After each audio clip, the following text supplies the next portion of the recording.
Aspirants, तो आज है हमारा चैलेंज डे नंबर 32 जो कि है 50 डेज़ का फॉर यूपी PCSP 2025 जो कि 12 अक्टूबर को कंडक्ट होगा। 150 क्वेश्चंस रहते हैं प्री में, ठीक है, जीएस के फर्स्ट पेपर में। इसका जो कट ऑफ है मोस्टली आप हिस्ट्री, ज्योग्राफी, पॉलिटी, इकोनॉमी और इन्वायरमेंट और करंट अफेयर्स यूपीजी के, इससे आप क्लियर कर सकते हैं। तो इसलिए हमारा जो भी रिवीजन वाला फोकस है वो इन्हीं सब्जेक्ट्स पे है मेनली। तो हम ज्योग्राफी की बात कर रहे हैं क्योंकि ये वीक जो है हमारा ज्योग्राफी चल रहा है। तो हमने कल तक बात कर लिया तो कि कैसे Himalayan area, Gangetic area. Next था जो हमारा था वो डेक्कन एरिया था। तो डेक्कन प्लेट्यू के एरिया की बात कर रहे थे।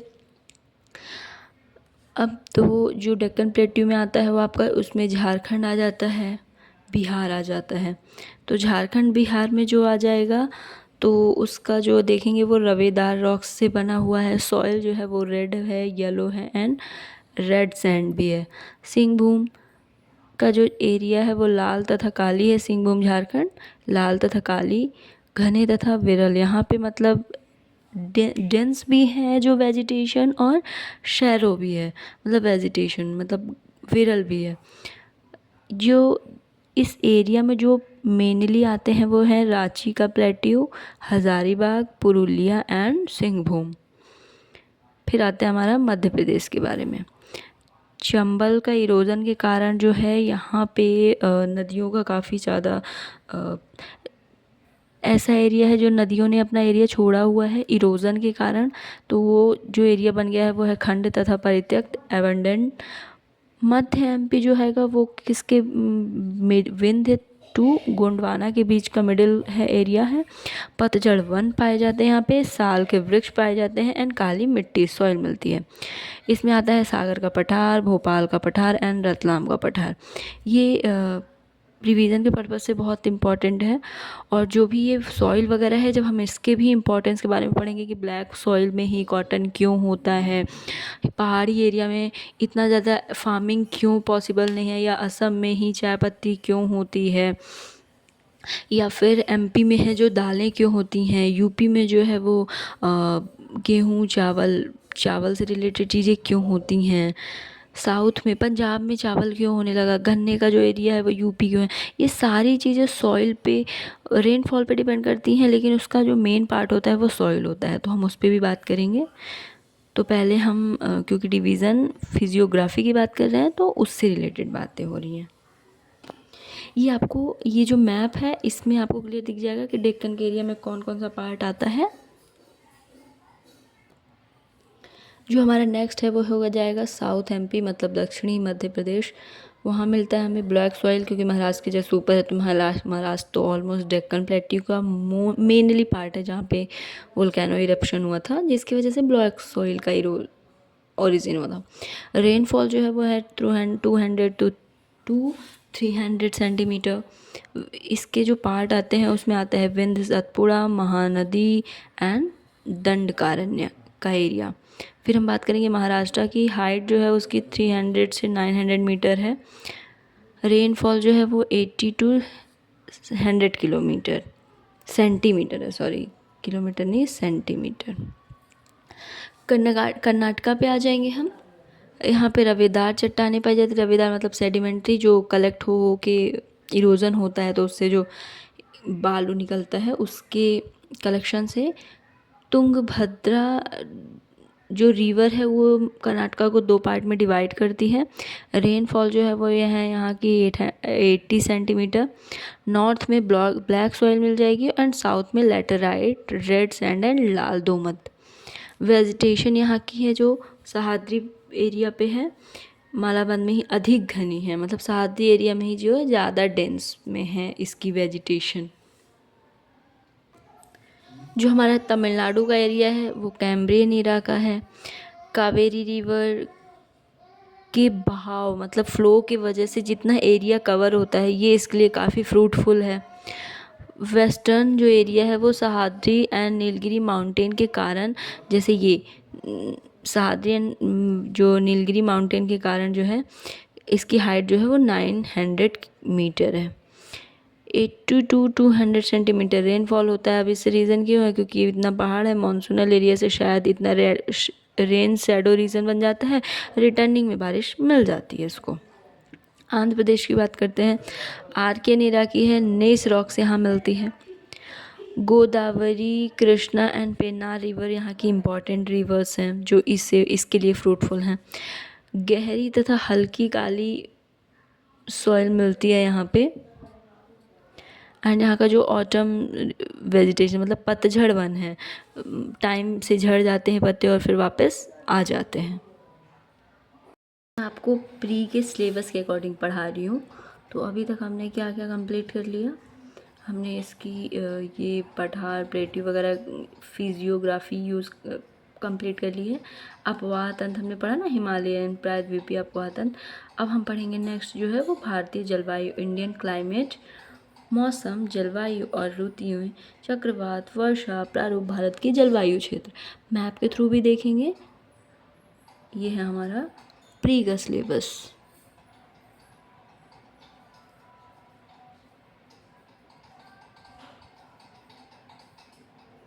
अच्छे से नोट कर लेंगे इसको। तो हम स्टार्ट कर रहे हैं। अब नेक्स्ट चैप्टर जो है वो है मॉनसून। तो बिना टाइम वेस्ट किए डायरेक्ट टॉपिक पे आते हैं, इंडियन क्लाइमेट या फिर मॉनसून। मॉनसून जो है एक अरेबिक वर्ड है। सबसे पहले तो ये कि आपको मॉनसून सुन के क्या याद आता है, बहुत अच्छी सी बारिश, बहुत अच्छा सा सीन, ग्रीनरी चारों तरफ, आपको माउंटेन एरिया याद आएगा और फिर उसमें ग्रीन ही ग्रीनरी लगेगा, पिक्चर्स क्लिक करा लें, लॉन्ग ड्राइव पे जाएं, पानी बारिश हो रही है उसमें हम कहीं पे अच्छा वॉक कर रहे हैं, मतलब ये सारी चीज़ें कितनी अच्छी, मतलब जो इमेजिन करते हैं वो बिल्कुल ग्रीन सा होता है मॉनसून, खुश हो जाता है मन, है ना। मॉनसून का सीज़न ही ऐसा होता है कि जो हमारे फार्मर्स के लिए है वो खुशियों का टाइम होता है। उनके जो हमारे जो मोस्टली फेस्टिवल्स हैं वो कहीं ना कहीं मॉनसून पे ही डिपेंड है। पोंगल, खिचड़ी, नया चावल आया तो खिचड़ी बननी है, पोंगल, है ना। ये सारे फेस्टिव सीजन्स जो हैं हमारे मेनली मॉनसून पे ही डिपेंड करते हैं। हमारी इतनी सारी जो सावन, इतने सारे सॉन्ग्स मूवीज़ में बने हैं, सावन आया है, पतझड़ का मौसम, ये सब कुछ कहीं ना कहीं मॉनसून पे ही डिपेंड है। तो सोचिए कितना प्यारा, मतलब कितना इंटरेस्टिंग है हमारा मॉनसून। तो उसको हम जानने के लिए जानते हैं सबसे पहले कि मॉनसून जो है वो अरेबिक वर्ड है जो कि मौसम वर्ड से आया है। इसका मतलब होता है सीज़न ऑफ विंड्स। और एक एक फर्स्टली मैं ये क्लियर कर दूं कि लोगों को कन्फ्यूज़न होता है, जो मॉनसून होती है वो बारिश होती है या फिर विंड होती है। तो यहाँ पे लिखा ना सीज़न ऑफ विंड्स। अब मैं इसको बिल्कुल माइनर वे में क्लियर कर देती हूँ। जो हवाएं चलती हैं वो मॉनसून, वो बारिश का रीज़न बनती हैं। हमेशा हवाएं कैसे चलती हैं, हमने पहले पढ़ा है ज्योग्राफी में। जो विंड्स हैं हमारी हमेशा कितने low pressure, high pressure to low pressure की ओर, मतलब जिधर एरिया बहुत डेंस है और जिधर एरिया बहुत खाली है, तो जो डेंस एरिया है वो खाली होने की कोशिश करेगा और जिधर लो एयर प्रेशर है उधर भागेगा। तो हमेशा मॉनसून क्या होता है, डेंस एयर से शिफ्ट होके हल्के जो बिल्कुल विरल है ना, तो high pressure to low pressure की तरफ। तो ये एक विंड्स है। यहाँ से वर्ड क्लियर करेंगे कि मॉनसून कोई बारिश का नाम नहीं है, ये एक्चुअल में क्या है, सीज़न ऑफ विंड्स। और यही हवाएं जो हैं वो बारिश का रीज़न बनती हैं। कैसे रीज़न बनती हैं, 2 टाइप के होते हैं, south west monsoon, north east, है ना। तो पहले हम जो मेनली है सीज़न ऑफ विंड्स का रीज़न या किसी भी एरिया का क्लाइमेट जिस फैक्टर पे डिपेंड करता है उसके लिए मेन क्या है, टेम्परेचर हाई है, लो, रेन क्योंकि टेम्परेचर के बेस पे ही बारिश होगी, एयर प्रेशर क्योंकि हवाएं जो है हमारी high pressure area to low pressure area की तरफ चलती हैं, और विंड्स इसका रीज़न बनती हैं जो चलती हैं। हम बारिश के लिए जो एक मेन फैक्टर आता है वो लैटीट्यूड एंड लॉन्गिट्यूड है, जो कि हमने इंडिया के बारे में बात किया कि हम जितना ही ज़्यादा 0 पे रहेंगे, हमने वर्ल्ड का मैप देखा था, है ना। कैंसर, कैप्रिकॉन हो गया, cancer line and equator line. तो हम जितना भी कैप्रिकॉन लाइन के जितना ही पास होंगे वहाँ का टेम्परेचर ज़्यादा होगा, तो बारिश का रीजन वो उस एरिया में बारिश का रीजन ज़्यादा बनेगा। तो हमें डिपेंड करता है कि हम लैटीट्यूड एंड लॉन्गिट्यूड में कहाँ पे सिचुएटेड हैं, हमारी पोजीशन क्या है, उस पे भी मानसून का, क्लाइमेट का बहुत ज़्यादा इफ़ेक्ट पड़ता है। तो जो इसमें हम बात कर रहे हैं वो है हमारा इंडिया। तो इंडिया में दो रीज़न की वजह से बारिश होती है, south west monsoon and north east monsoon. जो साउथ वेस्ट की बारिश होती है वो जनरली जून टू सितंबर होती है, जिसमें सबसे ज़्यादा इंडिया में बारिश होती है। फार्मिंग का जो मेन रीज़न है वो जून टू सितंबर वाले सीज़न की वजह से होता है, रेनफॉल की वजह से होता है। ये जो मानसून बनते हैं ये ऑलमोस्ट 70-80% एरिया में इंडिया के बारिश करते हुए जाते हैं, और ये वर्षा करते हुए ऐसे नॉर्थ ईस्ट साइड जाते हैं। जो नॉर्थ ईस्ट की बारिश है वो रिटर्न में आती है, वो अक्टूबर टू नवंबर में होती है। और इसका जो मेन एडवांटेज, जो प्रॉफिट होता है, वो सिर्फ तमिलनाडु को होता है, क्योंकि वो बे ऑफ बंगाल से पानी लेती है, वाष्प लेती है, और जो है तमिलनाडु में गिराती हुई बारिश चली जाती है। तो ये दो मानसून देख लिया। अब हम वन बाय वन इसके फैक्टर्स, रीजंस, इंडियन मानसून के बारे में हम फैक्टर्स देखेंगे कि इंडियन मानसून के जो फैक्टर्स हैं किस वजह से होती है, कौन कौन से टाइप्स हो गया। जैसे हमने south west, east, north east monsoon के बारे में बात किया, कैसे इफ़ेक्ट पड़ता है। इफ़ेक्ट इंडियन मानसून का जो है इंडिया पे क्या इफ़ेक्ट पड़ता है, फीचर्स क्या हैं, क्या क्या विशेषताएं हैं उसकी। और फिर जो अभी प्रेजेंट में चल रहा है climate change and global warming, जिस पे काफ़ी सारे समिट्स होते रहते हैं, हम उसके बारे में बात करेंगे। तो वन बाय वन बात करते हैं। ये जान लेते हैं जो हमारा भारत है उसको ट्रॉपिक ऑफ कैंसर लाइन जो है दो पार्ट में डिवाइड कर रही है। ये है 0 डिग्री जो कि इक्वेटर लाइन है। सबसे ज़्यादा जो सन का टेम्परेचर है वो इसी को मिलता है, प्राप्त होता है। तो जितना ज़्यादा आप इससे, जितना इसके पास होंगे टेम्परेचर उतना ज़्यादा होगा, जितना इससे दूर जाते जाएंगे टेम्परेचर जो है लैटीट्यूड के अकॉर्डिंग कम होता जाएगा। इसका जो दक्षिणी भाग है, जो साउथ का एरिया है, वो उष्ण कटिबंध में आता है, तथा उत्तरी भाग जो है वो शीतोष्ण कटिबंध में आता है।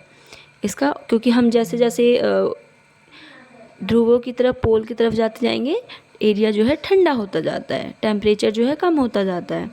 सनलाइट जो है वहाँ पे धीरे धीरे, सनलाइट का जो इफ़ेक्ट है वो धीरे धीरे कम होता जाता है। ठीक है, जहाँ डायरेक्ट पड़ेगा वहाँ ज़्यादा होगा, जहाँ कम पड़ेगा वहाँ कम इफ़ेक्ट पड़ेगा। लेकिन जो है ये जो लाइन है भारतीय उपमहाद्वीप को मध्य एशिया से अलग करती है। जो ये हिमालय, हमारा हिमालय पर्वत है, हिमालय माउंटेन है, जो यहाँ से ठंडी हवाएं आती हैं उनसे रोकता है, और हमें एक नॉर्मल विशाल मतलब जो है हमें एक नॉर्मल ठंडी हवाओं के पवनों से रोकता है, उसका इफ़ेक्ट कम कर देता है। तो इस प्रकार से क्या हो जाता है कि इंडिया जो है मोस्टली किसका पार्ट बोले जाएगा कि उष्ण कटिबंधीय जलवायु, जो क्लाइमेट जो है यहाँ पे पाई जाती है। और जो साउथ का एरिया है वो हिंद महासागर, हिंद ओशियन से आने वाली जो है मॉनसून की वजह से क्लाइमेट को जो है बहुत ज़्यादा इफ़ेक्ट करता है।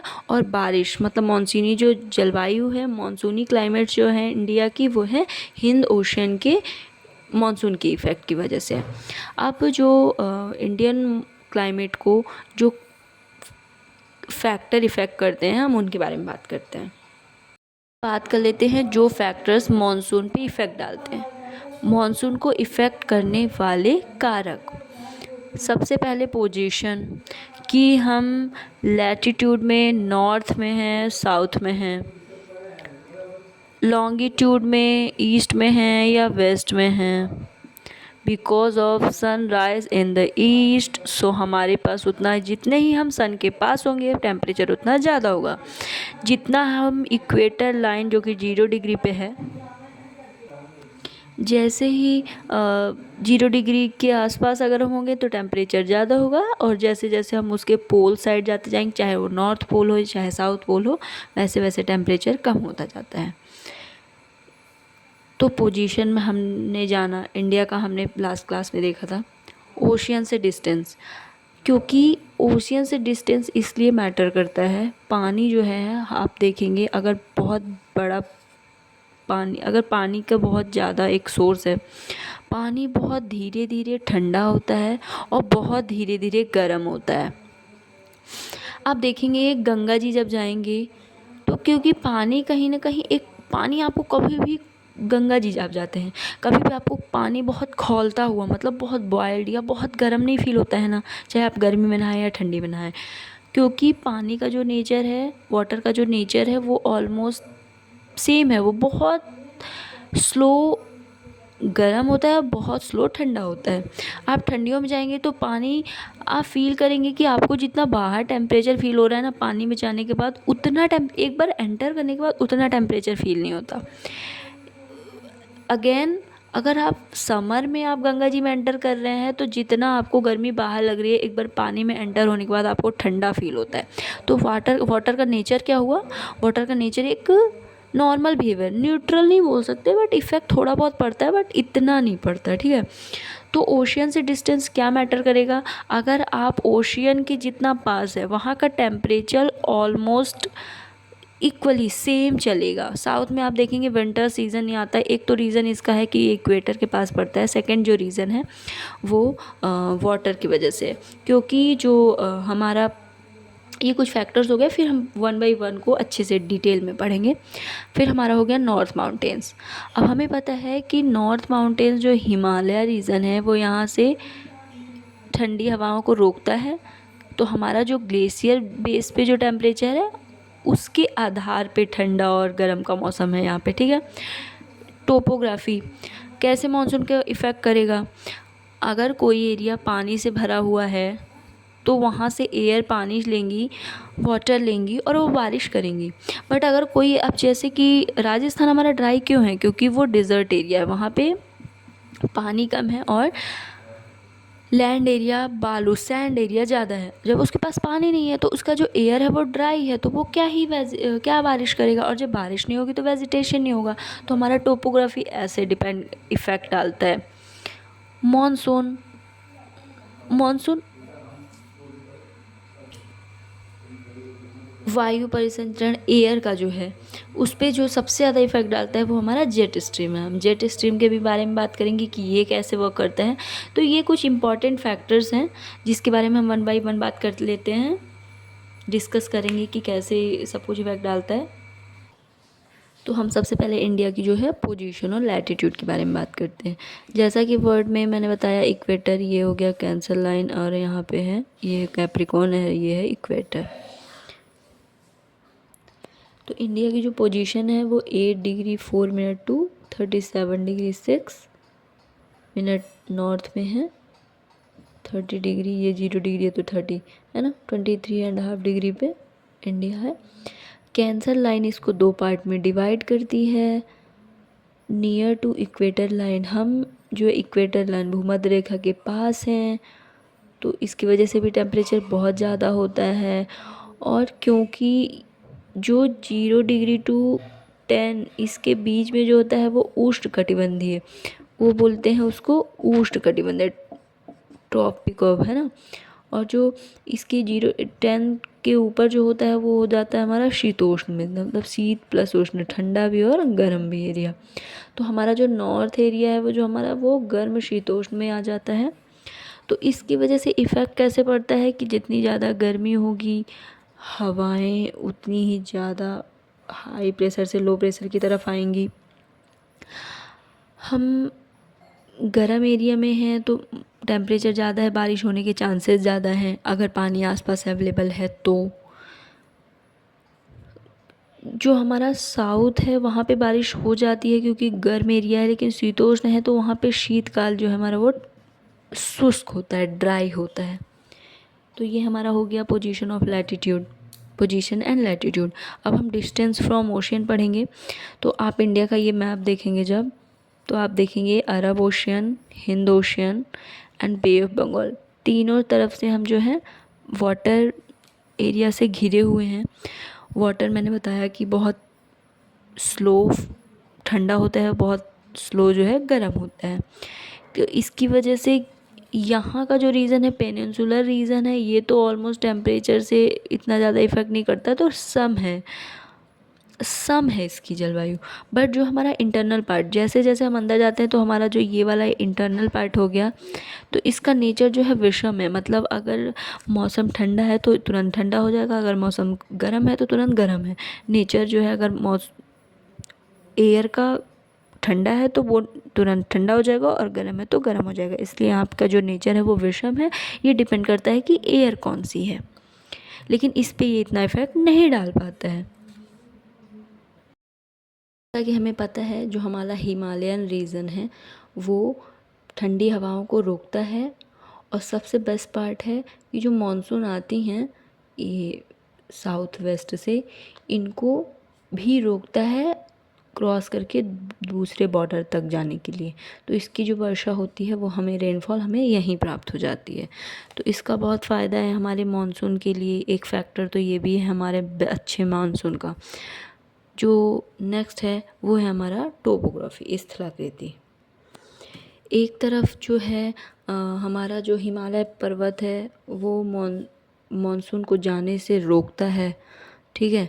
नमी युक्त जो मानसून है उनको उत्तरी भारत में जो रोकता है, और उत्तरी भारत में हमारे वर्षा करा देता है।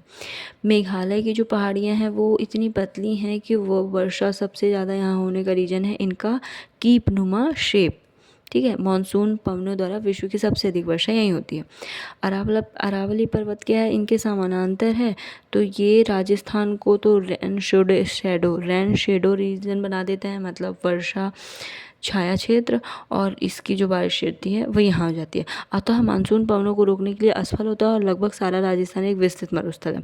पश्चिमी घाट जो है वो दक्षिणी पश्चिमी मानसून के मार्ग में दीवार की भांति खड़ा है, जिस कारण इस पर्वतमाला के पश्चिमी ढालों तथा पश्चिमी तटीय मैदान में भारी वर्षा होती है। अब क्योंकि हाइट है, देखिए कोई चीज़ ऐसे जा रही है, लेकिन अगर आपने बहुत बड़ी हाइट से इसे रोक दिया, अगर कोई चीज़ ऐसी है तो वो ऑलमोस्ट उसके जाने के चांसेस हैं, ठीक है। लेकिन अगर कोई ऐसी चीज़ खड़ी है और फिर मानसून बारिश करेगी तो कहीं ना कहीं उससे टकराएगी, और जो भी है उसका वो बारिश जो है वो इसी साइड कर देगी। ये साइड जो है शेडो रीजन बन जाएगा। तो हमारा जो वेस्टर्न घाट है वो ऐसे क्रिएट कर देता है, और इधर ही भारी वर्षा हो जाती है। पूर्व में पवनें नीचे उतरती हैं, लेकिन वो ड्राई हो चुकी होती हैं, इसलिए बारिश नहीं होती है। तो ये क्या शेडो रीजन बन जाता है। जो हमारा नेक्स्ट है वो है मानसून पवनें। अब मानसून पवनें बनने के लिए क्या है, एयर ही होता है कि हाई प्रेशर से जो है लो प्रेशर की ओर, है ना, बारिश होती है। ये तो मैंने आपसे बात कर लिया था। अब इस बारिश को होने के लिए देखेंगे कि मानसून विंड्स तो चल रही हैं पवनें, लेकिन इसके लिए नमी, पानी बहुत ज़रूरी है, वाटर सप्लाई होना बहुत ज़रूरी है। अब क्योंकि ये साउथ वेस्ट से जाती है, तो ये यहाँ से अरब सी से जो है, अरब ओशियन से जो है वो पानी लेता है, तो अच्छी खासी बारिश करता है। लेकिन जब इसका रिटर्निंग का टाइम है अक्टूबर नवंबर में, तो ये ड्राई होता है। बस थोड़ा बहुत जो तमिलनाडु को मिलता है, क्योंकि इसने बे ऑफ बंगाल से ये नमी ली थी, और जो भी बारिश हुई वो यहीं तमिलनाडु में कर दी, तो ये फ़ायदा होता है। तो मानसूनी विंड्स भी डिपेंड करती हैं कि वो नमी युक्त है वो या वो ड्राई है ना, ये बहुत मैटर करता है। इसके बाद हमारा ये काम वर्क करेगा जेट स्ट्रीम। तो हम जेट स्ट्रीम के बारे में बात कर रहे हैं। ये एक पवन होती है जो जनरली बहुत फास्ट चलती है। दो टाइप की होती है, एक पोलर जेट स्ट्रीम जो पोल में चलती है, और दूसरी होती है सब ट्रॉपिकल जेट स्ट्रीम। क्योंकि इसका जो मूवमेंट है वो वेस्ट टू ईस्ट है, तो हम इसके बारे में बात करेंगे। ये हमारे जनरली पृथ्वी अर्थ के घूर्णन या रोटेशन के कारण भी इफ़ेक्ट पड़ता है। क्षोभ मंडल में, ट्रोपोस्फेयर में ये 8 to 15 किलोमीटर में चलता है। तो अब इंडिया को कैसे इफेक्ट करता है, ये वेस्ट टू ईस्ट चलता है, और काफ़ी फास्ट होता है 110 मीटर पर आवर पे। तो ये आती है और ये हिमालय रीजन की वजह से दो पार्ट में डिवाइड हो जाती है। एक तो नॉर्थ में चली जाती है, एक साउथ में हिमालय के चली जाती है। तो जो साउथ हिमालय से आती है वो इंडिया पे काम करती है, इंडिया पे वर्क करती है, और जो नॉर्थ में जाती है वो उत्तर साइड चली जाती है। ये लगभग शीतकाल में समुद्र ओशियन से 8 किलोमीटर ऊंचाई पे चलती है। ये तीव्र गति से समशीतोष्ण कटिबंध के ऊपर चलती है। जेट वायुधारा हिमालय की श्रेणी तो दो भागों में विभाजित हो गई, मैंने आपको बता दिया कि दो पार्ट में डिवाइड हो गई। अब ये जो दक्षिण का जो साउथ का पार्ट है वो हिमालय रेंज के साउथ में 25 डिग्री उत्तरी अक्षांश के ऊपर पूर्व की ओर चलती है। इस वजह से कहते हैं जो हमारे ज्योग्राफर्स हैं कि वायुधारा भूमध्य सागरीय प्रदेशों से पश्चिमी विक्षोभ को भारतीय उपमहाद्वीप में लाने के लिए उत्तरदायी है। उत्तर पश्चिमी मैदानों में होने वाली शीतकालीन वर्षा व ओलावृष्टि तथा पहाड़ी प्रदेशों में कभी कभी होने वाली भारी हिमपात इन्हीं विक्षोभों का जो है रिजल्ट होता है। और जो हमारी वेस्टर्न साइड की होती हैं वो अलग इफ़ेक्ट डालती हैं, वो भी बनती हैं। आई थिंक ये शॉर्ट क्लासेस आपको काफ़ी हेल्प कर पा रही होंगी, क्योंकि कंटिन्यू हम जब एक ही क्लास करते हैं तो मे भी बोर हो जाते हैं। शॉर्ट क्लासेस करते हैं, ये रिमेंबर याद करने का और रिवीजन के लिए बेस्ट वे है। तो आज के लिए बस इतना ही for today. Thank you so much.